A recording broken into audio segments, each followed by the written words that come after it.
Good morning. Happy Friday. Happy National Fire Some Clients Day. I'm Tamera Loerzel, a partner with Convergence Coaching, and with me is my partner, Renee. And we just wanted to pop on this morning. Convergence Coaching declared last October 19th, the first Friday after the fall busy season, National Fire Some Clients Day. And we just think it is so healthy from a growth strategy perspective. And I know that can sound a little bit like an oxymoron, and we'll talk about that. But pruning your trees, it's springtime, fall time, is a really good time to regroup and just say, what should we be focused on and how can we prune so that we can really grow and flourish in the areas that we want to invest in? And so that's why we said we should have National Fire Some Clients Day be a biannual holiday. And we picked the first Friday after the May deadlines. We know that there's been, tax deadlines and audit deadlines, and even with the consulting projects that are finishing up. And so we're just here to say, how can you get started and maybe address some of the objections, that you might be seeing, so that we can get aligned and just have this be a strategic focal area for you and your leadership team, to say, going forward, how do we just continually refine and focus our client base? So Renee, before we get into maybe some objections and where to get started, anything you want to say from a setup or big picture perspective? Yeah, Tamara, so many firms are struggling with their capacity. And so this is a tool, and there's a whole toolkit of things that you can do to build capacity. We love to talk about that subject, but this particular strategy is really fast. I mean, it works quickly to create capacity. And so firms that are, maybe they had a rough spring and they're looking ahead to fall and they're concerned about that. Or for instance, one of my clients I was talking to recently, Tamara, and they have a big employee benefit practice. So people have been so busy all year. And then those same people, they had some losses, some, people left. And so those same busy people now have to turn around and do employee benefit work. And so is it time maybe to say, should we carve out that piece of our practice? Do we want to be that busy at that time of year? And so anyway, it's a wonderful capacity building tool that really creates that capacity right away. And so it's something we really think firms should take a look at. Yeah. And, like I said, it should be an annual, biannual or at least annual, but if not biannual. The spring and fall are really good seasonal times to, take a look. And even in the midst of conversation about our economy and where's the market headed, and we know there's been some layoffs, we know that accounting and consulting firms, will be impacted last, if at all. Your clients have a high demand of needs and problems they want you to help to solve and goals that they're running towards. And there's so much more we could do with those clients. And the firms that told us that they took this strategy last fall consistently told us they were up, at least even, but most were up and reduced hours. And so, like, how does that work? Well, they also did some pricing strategies. I would insert that into this piece as well. We've been looking at fees as, compensation and salaries have been going up. So, it is looking at all of it. But the firms that really pruned and were able to focus on the yeses to those A prospects that are coming in, but also their A clients, really saw an increase. They didn't have a decrease in revenue. And many of them had a decrease in hours, which is good. So work a little bit less, more money, more focus, more holistic solutions for your clients. So I just want to say that, inside of, what we're seeing, and that's probably one of the objections that we might be hearing. And so I'll start there with, that objection that we're hearing. And we know there's buzz about it. We're watching it and we're talking to firms about it. What other objections do you think you're hearing, Renee? Well, before we go there, Tamara, your objection was, I don't want to make less money, and so that doesn't have to happen. That's what you just told the story of. Yep. And you talked about top line, but also bottom line. A lot of times when we cull some of these clients who really haven't been dropping that much profitability to the bottom line, it turns out we can maintain or even increase our profitability. Yes, good point. Especially if you combine it with pricing strategies.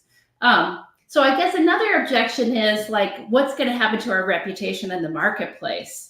Because we have been in the business of saying yes to our clients or yes to prospects. And so if we start saying no, or we start actually sending clients away, Is that going to reflect poorly on us? Are we going to ruin our reputation? We've been building this up over years and years, 63 years in business, firms like to say. And so we don't believe that's the case. We think any kind of change can be managed with really good communication. And we do have to have kind of a message and a story to tell about why we're making these changes. So you want to talk a little bit about that, Tamera? I mean, how would you approach that? Yeah, so I think that's a really good point. And, I think your clients, and again, firm leaders that have came back to us and talked to us that have applied some of these strategies and pricing increase strategies have said, our clients are experiencing the same thing. They are also squeezed.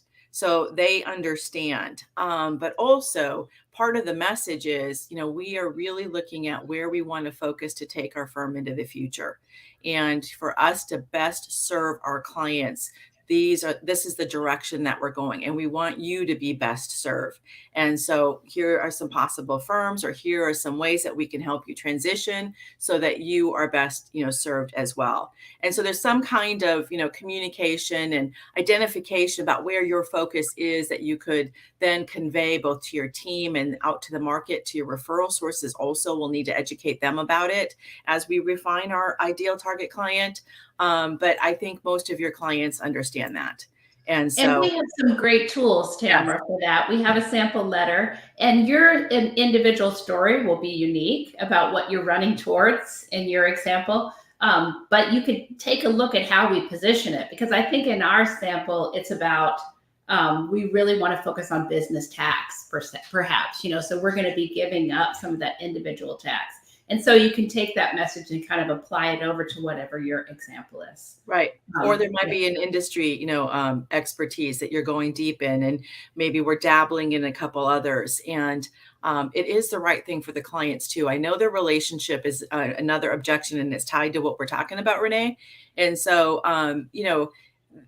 we do want what's best for our clients. We do have an invested relationship. This is a people business. I know most people came into it thinking it was a technical degree or a technical business, but the relationships that you build, it can be hard to transition those. But again, if you think about it, what's best for the client, and you really look at that, you can see, hey, there are other firms that are really serving those industries, or really focusing on individuals, or whatever it might be. And I think that's another objection is, it's, the relationship, and, want to make sure that they're taken care of, and how do we transition that? And so I think that that's another place to look at is relationships. One of the places to transition clients is retiring.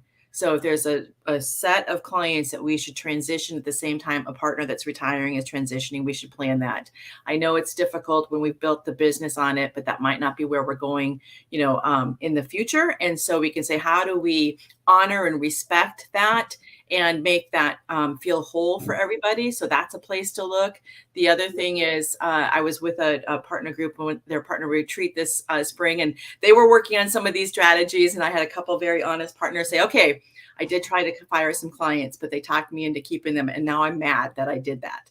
And so we say sometimes we have to tag team. So Renee will come along with me and say, no, Tamera, we need to shift that price, or no, Tamera, that's not the right client. I do the same for her, right? So we tag team each other because we have a personal attachment. And so that is something else to look at, is how do we approach that? Because now she's going to have to go back and say, no, we do need to transition after we're done with this engagement. It is not a fit for a variety of reasons. And she has a few of them. But she was like, I tried, and I did it on the phone, and I was trying to take care of them. And then I got, sucked into saying yes or no. And by the way, raising fees is not a culling or pruning strategy. Oh, totally, Tamera. That's exactly right. And especially in this market where, your firm is at capacity, lots of other firms are at capacity. And so clients realize that. They're hearing that from other people. I'm having a hard time finding an accountant to help me. And so they might just stay with you through whatever price increase you throw at them. So if you're really unhappy serving them, or it's not a good relationship, or they're painful, or they're rude to our staff, or they fight every time we send them a bill, it's probably time for us to just say instead, hey, listen, we don't think this is a good fit. Yep. And, and give them the plan for how you're going to transition them out. So Tamera, I think another objection is that firms are worried they're not going to be able to replace the work. And we think that's so wild because we're watching this market right now and how we're sort of selling is like shooting fish in a barrel, it feels like. And so, but still, some people grew up in a different economy and a different market and maybe have those worries like you're talking about market changes. And so, I was thinking about a couple of things, signals that I'm seeing, which is firms of all sizes are shedding clients. So as the big four shed down to, let's say, the top 50 firms, then the top 50 says, wow, well, I need to let go of some clients so I can create capacity. And so that whole kind of waterfall of clients is coming down through to firms of all sizes. So we believe there's incredible opportunity right now in this marketplace to swap out, to look at our client base as we're pruning our tree and say, wow, we would really like more of this. And we could probably go find it right now. And so I'm not concerned about that. And you also mentioned the fact that accountants sort of see any sort of downturn last. So, we don't feel like it's likely this year. But what else would you add about like this issue of not being able to replace what we let go of? I think if you just made a mission, a goal this summer and went and talked to all of your A clients, you would see an increase in revenue and an increase in services and probably in the areas that you actually want to grow. And that doesn't even count those prospects that Renee is talking about. We just don't have the time to even be proactive with those clients and, check in with them, do some client account planning, look holistically and say, how else could we serve them? Who else should I be introducing them to? And so just starting there, let alone those A clients, but it would also free you up to go target some of those clients that you're like, we should really be bringing these clients in. They are the right fit. And what is our strategy to go after them? You'd have the brain power and the time and, the resources to then be able to go target those that you really want to say yes to. So I think that's spot on. I love that. And we call that pipeline pixie dust, whenever we get out there and talk to our clients. In general, they are interested in the things we reach out to them about and then more. It's like it sparks the idea to come back to us and say, I've been meaning to talk to you, Tamera and Renee. And so get out there and start kicking up some pipeline energy. And we think that'll come back to you for sure. Agreed. Yeah. Well, Renee, should we talk about what to do next? So Renee pointed to, we have a tool set. We'll include it in the link, with this recording. And it's got some template letters. It's got a blog about different objections and how to handle them and some positioning and some other tools and resources. And we know most of firms, and if you're not, you should be doing this, but most firms right now are having meetings with their teams to talk about how did busy season go? What kind of improvements should we make? What kind of clients, follow-up do we want to have? And so in that conversation, we should talk about what clients are really no longer a fit that we should look at transitioning out. And it could be clients that, are like no brainer. They're not cool to work with for whatever reason. Also, it could be this group or this kind of work really is an interruption, or we either need to process, make it a process or, pull it out somehow, or we need to say, maybe we shouldn't do that anymore. And that might be some suspect for some clients, and then retiring clients. And so if you look at, who are our ideal clients, what are some that are just easy, low-hanging fruit, no longer a fit, and then retiring clients, and assess that. You can start to make a plan over the summer. How do we transition those, and what might that look like?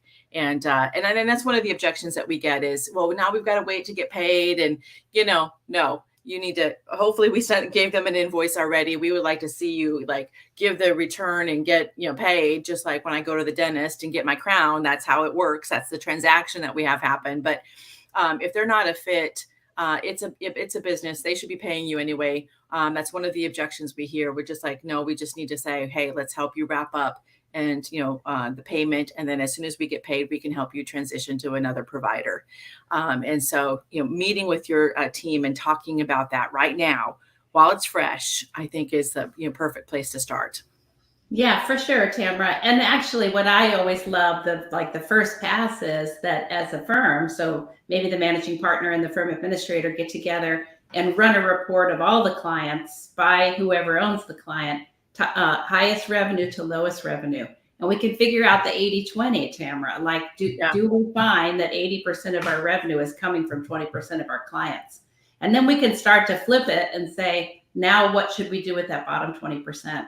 And that's a more simplistic analysis than where you were, but it is like an interesting pass to make and to start really realizing like these lower revenue clients just aren't really making up that much of this firm. And so I think it just makes it easier for people. I'm math oriented. You know that about me, Tamera. Yep. So I'm looking for like the analytical reason to do it. And I think a lot of firm partners and managers, by the way, are pretty analytical. And so making that sort of analysis argument for them is really powerful. Yeah. And then everybody needs to cut some clients. So, and you know, we don't like to say everybody because it's hard to get everyone on board, but it's not really any fun whenever we start this conversation and then only one partner turns around and actually culls some things from their client base. We're not going to realize the benefits of that. And so how can we get some consensus or some shared, we're each going to cut X percent so that we get to our goal and we don't get upset with each other or frustrated that everyone's not playing the game the same way. Yeah. And we may have to make some, that's another objection is like, well, then I'm worried if I cut, I'm going to make less money or I'm not going to get the same bonus that I thought I was. And so we may have to make some bridging kind of guarantees to people to say, look, this will not impact 2023 revenue. Let's just do this together. Let's link arms and go into this whole project together and believe that we're going to be able to pay things out fairly this year and then see where we are at the end of the year and make decisions for what we want to do in 2024. Yeah, great. Good points. So we hope you'll join us. We hope you take the tool set and this conversation, share this video, share our blogs with other leaders, get your managers involved, and really take action and, follow up. You will be so glad that you did come fall. As you start your fall, busy season or the next cycle that you have, whatever that might be. And so if you have questions as you're implementing these ideas, you can always reach out to us. We also are very interested in success that you're having or results that you're producing from this. So please share those with us as well. And we'll post this recording and the tool set later today, and you can see it. So we wish you success with this. We hope you have a wonderful Friday and a great weekend. And thanks for joining us this morning. Thanks, everyone, and good luck. Thank you.